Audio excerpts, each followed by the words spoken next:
তোমার একটু কষ্ট হবে, সারাদিন তো সময় পাও না, স্কুল কলেজ মাদ্রাসা নিয়ে থাকো, ফজরের নামাজটা অন্তত একটু আজান তুমি এখানে এসে দিবা।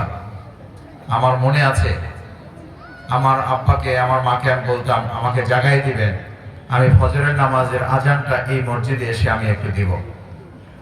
অন্ধকার রাত, তখনকার গ্রামে তো বুঝেন অত আলোক সজ্জা বা কারেন্ট তখন ছিল না।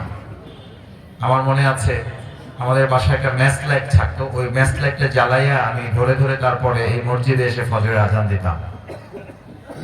আমার স্মৃতি বিজড়িত এই মদনপুরা, এই স্কুল যেখান থেকে আমাকে শাসন করে এই পর্যন্ত নিয়ে আসা হয়েছে।